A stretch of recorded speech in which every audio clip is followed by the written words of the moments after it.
Matez-moi ça comme c'est joli là. Eh bien, bonjour à tous, c'est Sylvrad. De retour au rocher pour depuis ma foi bien longtemps, parce que la vidéo que vous venez de voir récemment, plutôt récemment, bah en fait elle date de l'année dernière. Ma faute. Et pas forcément fait sous les meilleurs auspices. Là on a beaucoup moins de vent, il fait un plus grand soleil, c'est magnifique. Et aujourd'hui le programme il est tout à fait simple, enfin très simple dans son intitulé et horriblement dangereux. Et enfin dangereux, non ça va, quand il y a l'équipement ça va. Et surtout horriblement compliqué. On va tout simplement transférer la population d'une ruchette vers celle d'une ruche, enfin vers une ruche vide. Sauf que votre Sylvrad, vu qu'il est très malin, bah, il n'a pas de gants. Et vu que je suis con comme un balai, ça va faire mal. Je vais m'y prendre comme je pourrais, hein, et puis je souffrirai, mais tant pis. Hein, on fait pas d'omelette sans casser des œufs. Je vais vous montrer ça tout de suite. Pour voir l'état du rucher, tout se passe bien. Hein. Enfin, celle-là, c'est difficile à croire, mais elle est encore en vie. Moi, je croise les doigts. Hein. Celle-là, par contre, franchement, elle vit sa meilleure vie. Tout va bien pour elle. Elle barbe un peu. Les hauts ont été installés. Elle fonctionne bien. Et puis celle-là, bien sûr, performante devant l'éternel. Tout va bien dans le meilleur des mondes. Toujours une population à bloc. C'est un de ces essaims, vous savez pas d'où ils viennent, mais quand ils y sont, je le vois encore ici dans 5 ans. Hein. D'ailleurs, c'est peut-être sympa de s'approcher un peu plus près. Voilà.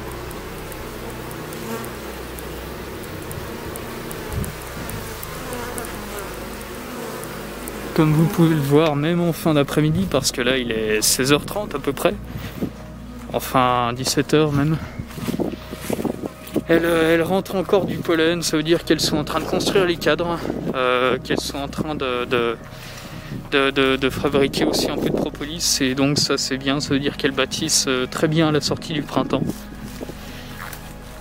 Et celle-là, elle travaille bien. Celle-là, elle est pas vaillante non plus, mais franchement, elle s'en sort beaucoup mieux. Tout va bien pour elle. Et puis, surtout, ce qui va nous intéresser aujourd'hui, c'est ce petit monstre-ci.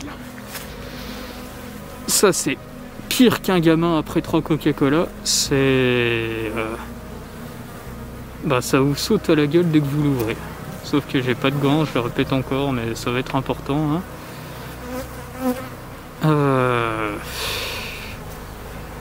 Elle est à bloc. Si j'étais venu demain ou après-demain, si ça se trouve, elle serait déjà partie. Hein, elle serait déjà partie. Elle se serait coupée en deux en fait, et puis elle aurait fait un essaim avec un essaim, et puis elle serait partie dans la nature. Donc autant vous dire que c'est pas le meilleur des plans. On va la foutre là-dedans, autant que je puisse le faire. Donc à partir de ce moment-là, le truc sur lequel vous devez absolument compter, c'est ça, c'est l'enfumoir. Si vous rendez au rucher sans l'enfumoir, vous pouvez retourner sur vos pas.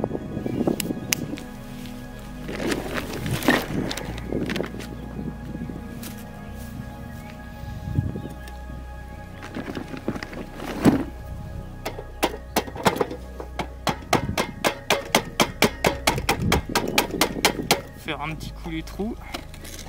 Voilà.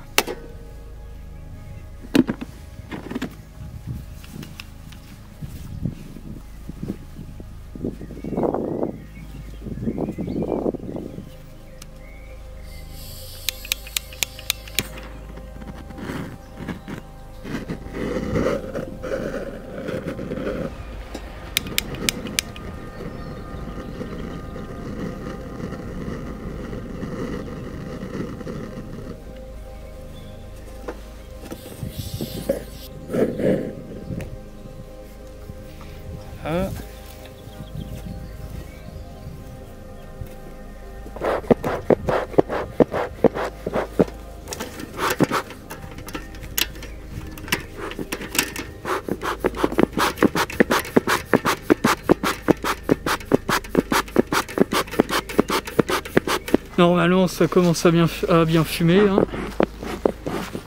Bon, j'ai peut-être une tête pas super engageante avec les lunettes enlevées, hein, mais pour le coup je me dois d'y voir clair. Je mettrai les lunettes uniquement s'il y a des abeilles qui pénètrent dans ma combi. Et oui, je vais fermer là-dessous. Hein. Mais bon, le machin fume bien. Voilà.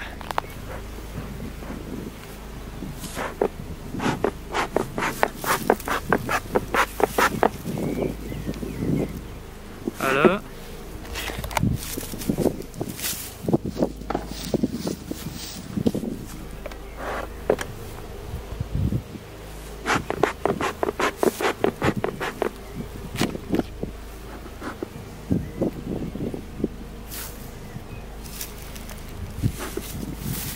Bien, on va décaler tous les cadres pour ne laisser qu'un espace au milieu dans lequel on va mettre les nouveaux cadres. Voilà, 3 de chaque côté. Il reste 1, 2, 3, 4. 4. Il me semble que c'est une ruche 5 cadres, au cas où on va en enlever un. Juste au cas où, en espérant que ça le fasse. Là.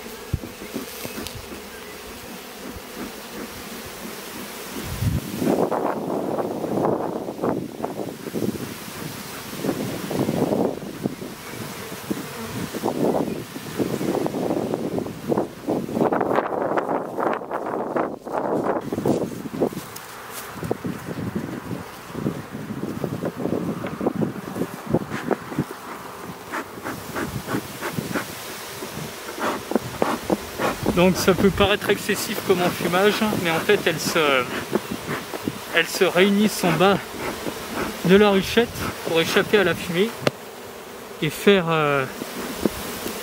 des réserves, ce qui tend leur abdomen parce qu'elles absorbent de la nourriture et donc elles ne peuvent plus piquer. Elles ont une capacité moindre à piquer, même si elles peuvent toujours, mais elles ont une capacité moindre à piquer.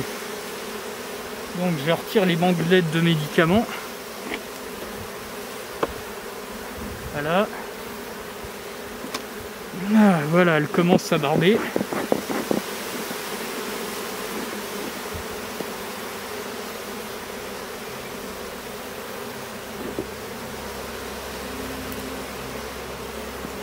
Ah.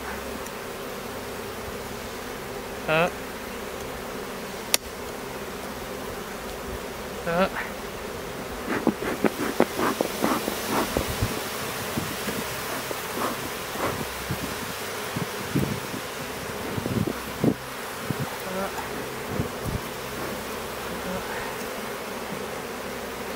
Voilà.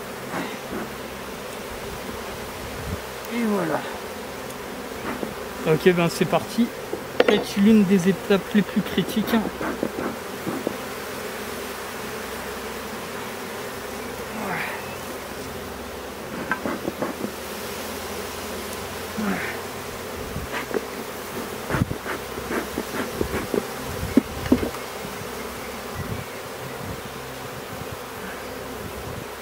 Allez!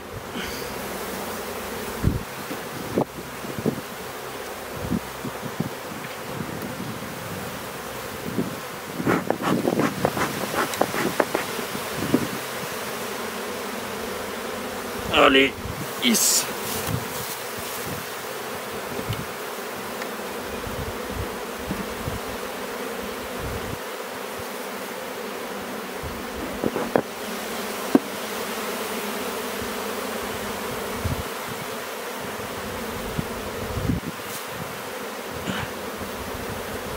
Oh, is.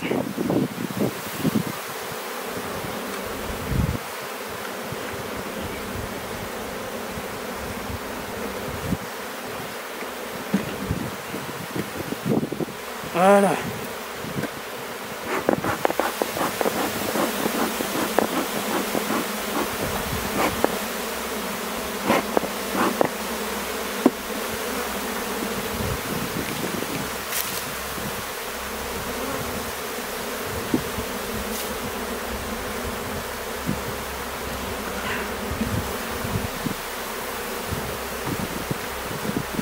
Voilà.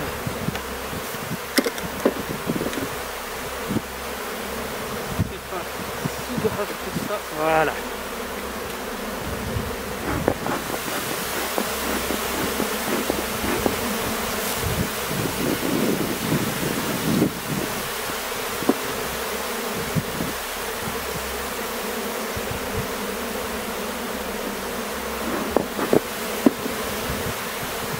Ah, je suis content parce que là, les abeilles, elles battent des ailes.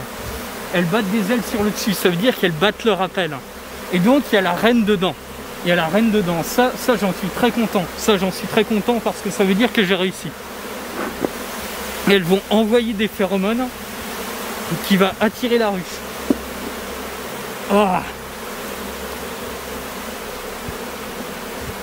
Ah. Putain, c'est le genre de truc, la fumée, ça fait tourner la tête.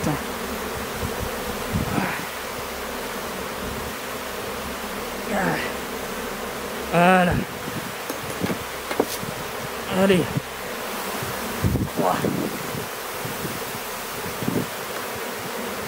voilà.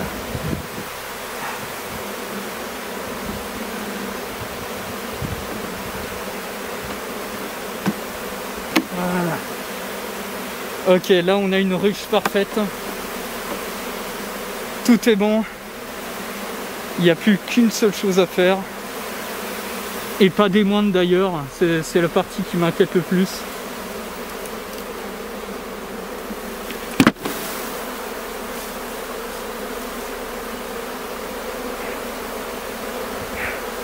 Là, je pense qu'on va les laisser.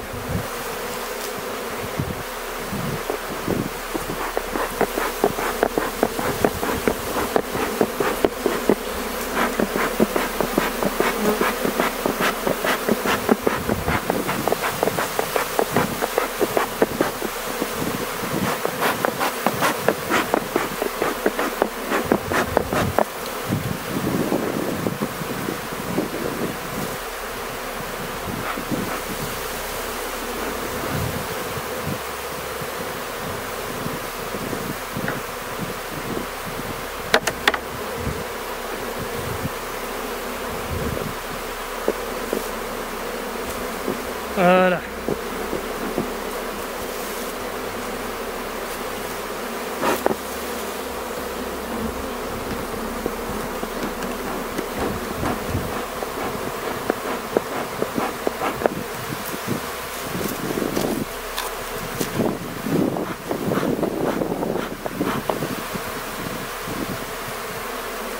Là, ce que vous pouvez voir, c'est que la ruche, elle a totalement accepté son nouvel habitat pour l'instant en tout cas, et elle bat le rappel partout là.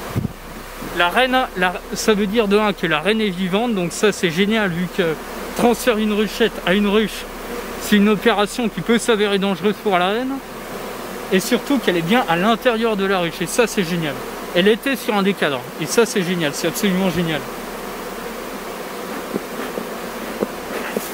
Bon, vous voyez, ça fait plusieurs fois qu'elles tentent de me piquer à la main et puis elles peuvent toujours pas, tout simplement parce qu'elles ont l'abdomen gonflé. Et qu'elles tentent d'ailleurs de me piquer à la chaussette. Voilà.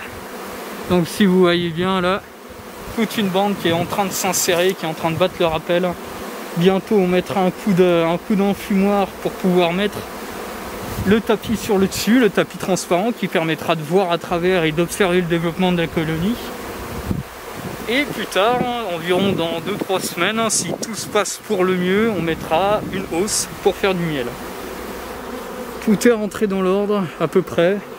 Enfin, comme ça, enfin, ça suit le processus selon lequel ça suit le processus que ça devrait suivre. C'est absolument pas français.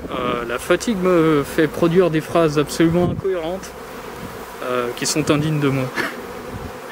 Mais oui, tout se passe pour le mieux, je vais vous montrer. Voilà. Voilà.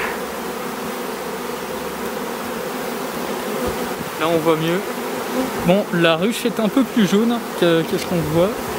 Je prends un peu de risque, mais ça en vaut le coup parce que on a rarement l'occasion d'observer des abeilles d'aussi près. Et vous voyez, c'est là-bas le rappel pour rappeler aux autres qu'il y a la reine qui les attend et elle diffuse des phéromones afin de les attirer. Toutes sont assemblées, certaines transportent encore du pollen. C'était à peu près tout. Normalement, tout devrait rentrer dans l'ordre. À peu près tout. La ruche est là-bas, orientée selon la nouvelle position qui conviendrait sûrement le mieux. Vous en faites pas pour l'enfumoir. Il est dans un bac en fer. Donc aucun risque pour le champ. Voilà. C'est assez venant comme procédure, mais il faut que ça soit réalisé parce que sinon elle se barre, sinon elle ralentit, sinon elle risque l'attaque par les prédateurs et ça c'est pas super des masses. Parce que là c'était une ruchette 5 cadres et pas 6 cadres. Donc en gros encore moins de place pour une ruchette qui était déjà en excédent de population, qui devait avoisiner les 40 000 individus. Et pour une ruchette c'est beaucoup, 30 000 individus c'est déjà énorme pour une ruchette. Bon, cet essaim il est absolument génial, il est très travailleur de ce qu'on a vu, très productif, il a l'air de prendre soin de son couvain, ça a l'air d'être une très jeune reine. Donc ça fait plaisir, je me demande quand est-ce qu'il va commencer à produire. Je vous tiendrai au courant bien sûr, et en attendant, eh ben, alors voyons.